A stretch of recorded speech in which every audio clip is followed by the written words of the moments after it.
말씀은 사무엘하 23장 4절에서 7절까지입니다. 사무엘하 23장 4절에서 7절까지 우리 같이 한 목소리로 함께 읽겠습니다. 그는 돋는 해의 아침빛 같고 구름 없는 아침 같고 비 내린 후에 광선으로 땅에서 우미 돋는 새풀 같으니라 하시도다. 내 집이 하나님 앞에 이같지 아니하냐.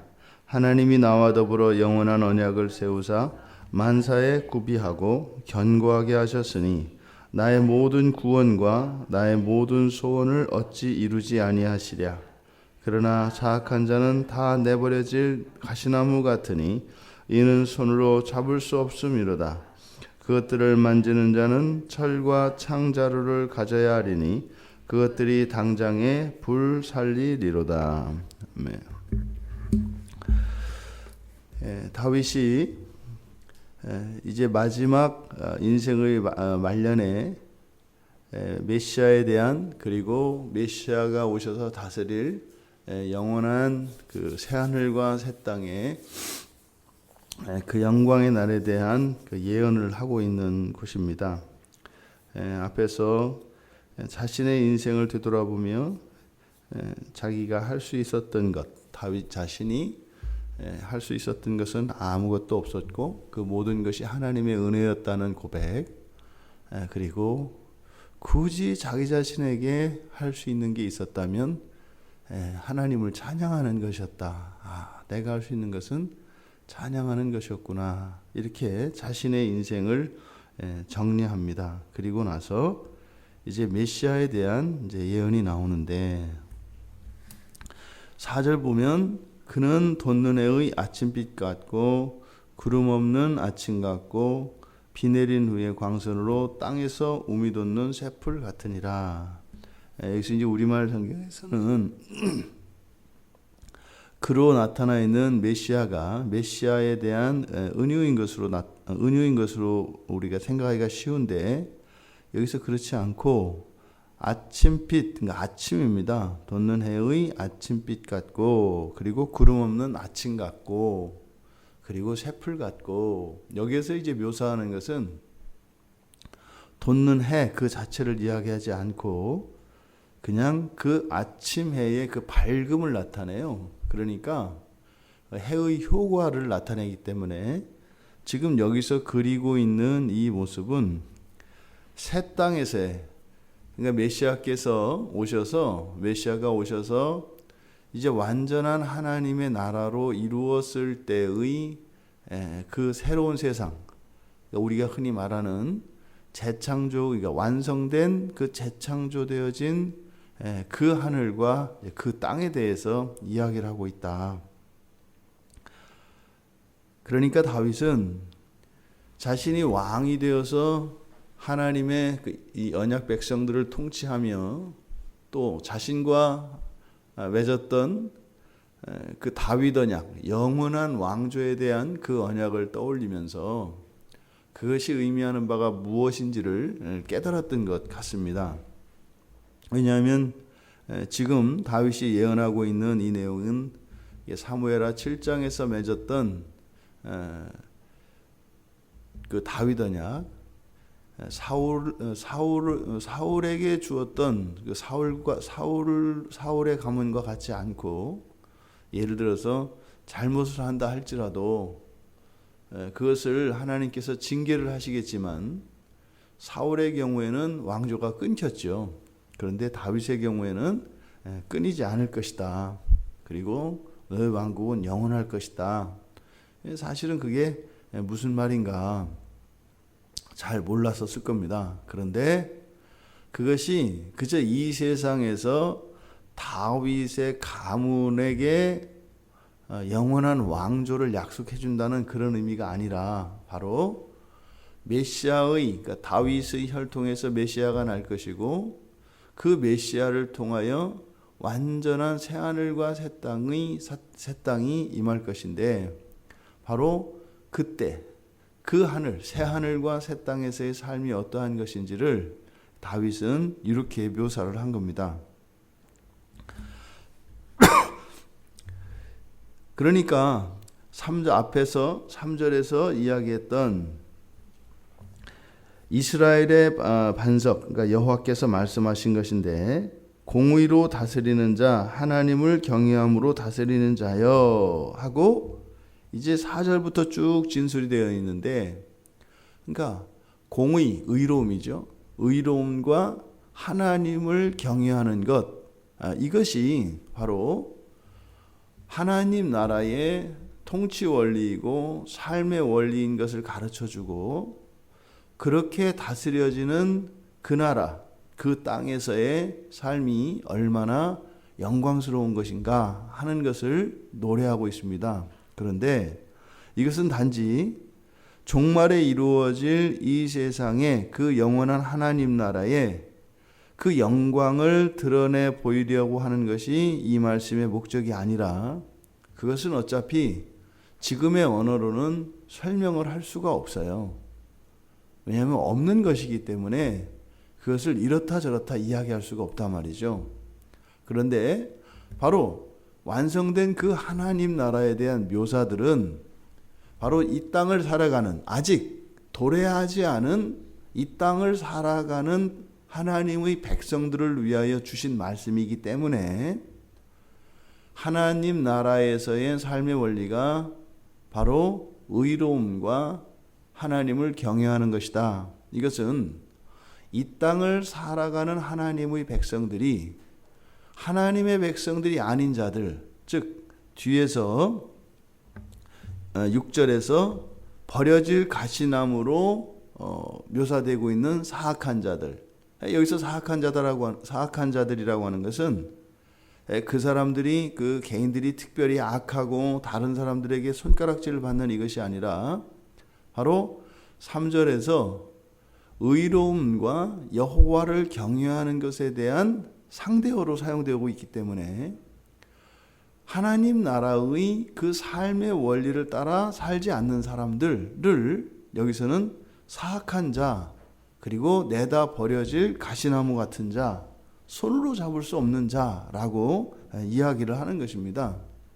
그러니까 하나님의 백성들이 이 땅을 살아갈 때 사악한 자라고 불려지는 예수 그리스도를 믿지 않는 그런 자들과 어떻게 구별되어야 하는 것인가 하는 것을 보여줍니다.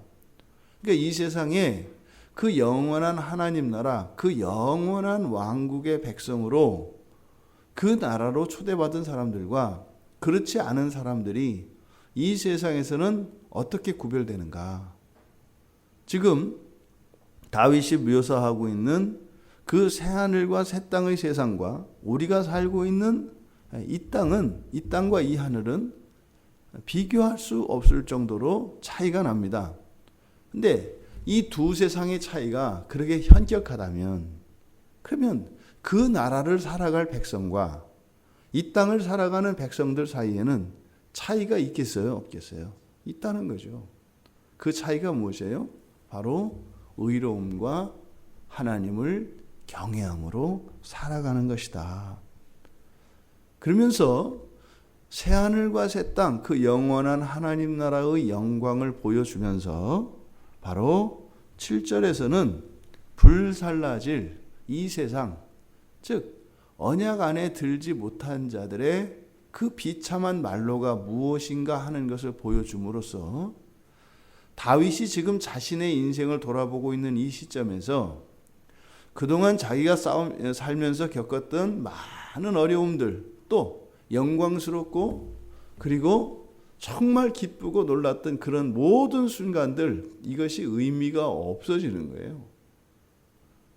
의미가 없다는 것이 허무하다 이런 것이 아니라, 그것보다 더욱 중요한 것은 내가 하나님의 언약 안에 있었다는 것입니다. 내가 바로 하나님의 백성, 영원한 하나님 나라의 백성으로 살아왔던 그것이 나에게 가장 복되고 영광스러운 것이었구나 라고 하는 고백을 하는 거죠. 이것은 우리에게 주어진 인생을 다 살고 아마 이 땅을 떠날 때 하는 모든 신자들의 동일한 고백일 것입니다. 그 나라, 그 그 영원한 나라를 우리가 보게 되면 이 세상에 있었던 그 어떤 일들을 하나하나 생각나는 것이 아니라 내가 이 세상을 살다가 그 완전한 하나님의 나라로 들어간다고 하는 이 사실, 그렇게 하나님께서 나를 선택해 주셨고 내가 그 나라의 백성이 되었다고 하는 이 사실 하나만이 우리들에게는 의미 있는 것으로 고백되어질 것이다. 우리들이 예수를 믿고 그리스도인으로 이 땅을 살아갑니다. 그런데 우리들의 생각을 들여다보십시오. 하나님을 믿는 거, 또 우리가 이 세상을 열심히 사는 거, 서로 사랑하고 또 예배하고 하는 이 모든 것들이 하늘을 향하여 가는지 아니면 이 땅으로 끌어내리는지를 한번 살펴보세요.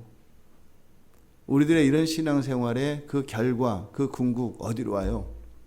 내가 좀 이런 일도 좀 잘 됐으면 좋겠고, 내가 이러이러한 사람이 됐으면 좋겠고, 나에게 없는 이러이러한 것들이 채워졌으면 좋겠고, 또 내가 보기에는 세상이 이런 것 같은데 세상이 이렇게 변했으면 좋겠고, 결국에는 이 땅입니다. 결국에는 이 땅이라고요. 이것이 이 땅을 살아가는 하나님 백성들의 한계예요. 거룩함을 추구하고 하나님의 영광을 추구하는데 결국 끝에 가면 뭐예요? 이 땅에서의 삶에 대한 이야기예요. 다윗은요, 지금 자신이 인생을 다 살고 자신이 겪었던 그 험난한 인생을 다 살고 그리고 그 영광스러운 삶을 다 살고 그가 바라보게 된 것은 하나님 나라였다는 것입니다. 우리가 죄 가운데 이 세상을 살아간다라고 하는 것은 우리는 자꾸만 땅을 쳐다보며 살게 되어 있습니다. 땅만을 바라봅니다. 근데 최소한 성경 말씀을 통하여 또 성령께서 우리를 깨닫게 해주셔서 우리의 고개를 자꾸 들게 하시죠. 자꾸 들게 하시죠.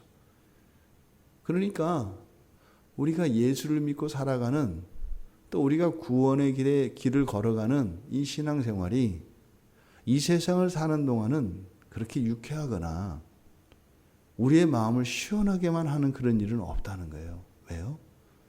자꾸만 땅을 내려다보려고 하는 우리 고개를 말씀이, 성령이 자꾸 우리 고개를 위로 끌어올릴 거기 때문에 항상 내려오려고 하는 우리의 목과 끌어올리려고 하는 하나님의 손이 항상 갈등하고 부딪히게 되어 있습니다.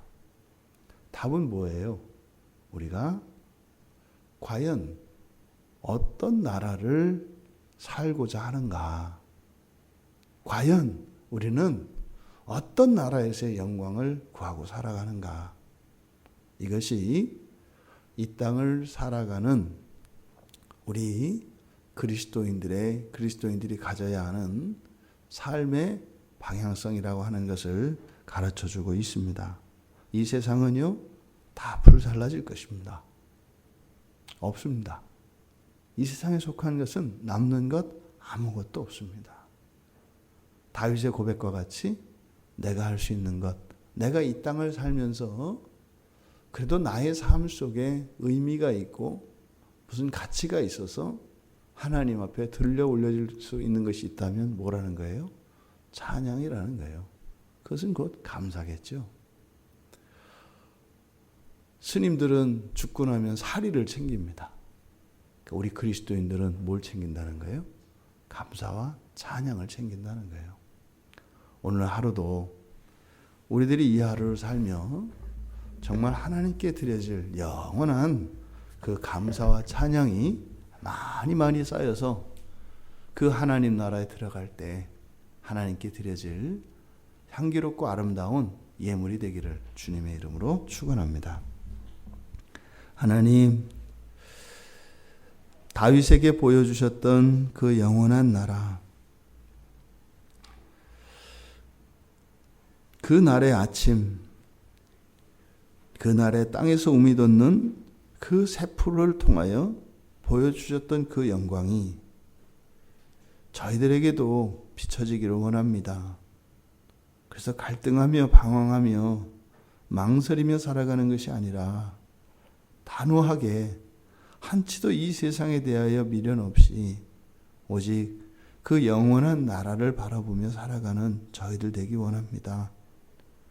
여전히 이 세상을 사랑하고 이 세상의 것들을 의미 있게 생각하며 저 영원한 하나님 나라를 잊고 살아가려고 하는 저희들의 죄된 본성을 하나님께서 고쳐주셔서 이 땅에 악하고 태워져 없어져 버릴 그 허무한 것들에 우리의 마음을 빼앗기는 것이 아니라 이러저러한 환경 속에서도 영원하고 완전한 그 영광스러운 그 하나님 나라를 향하여 나아가는 순례자들로, 또한 저희들의 이 순례의 여정 속에서 하나님께 드릴 예물로 감사와 찬양이 날마다 멈추지 않고 계속되게 하여 주시옵소서. 이 하루를 저희들이 살아갑니다. 이 하루를 살아가며 저희들이 발견해내야 할 것은 감사와 찬양인 줄 믿사오니 하나님, 저희들과 이 하루를 함께 동행하여 주시옵소서. 예수님의 이름으로 기도드리옵나이다. 아멘.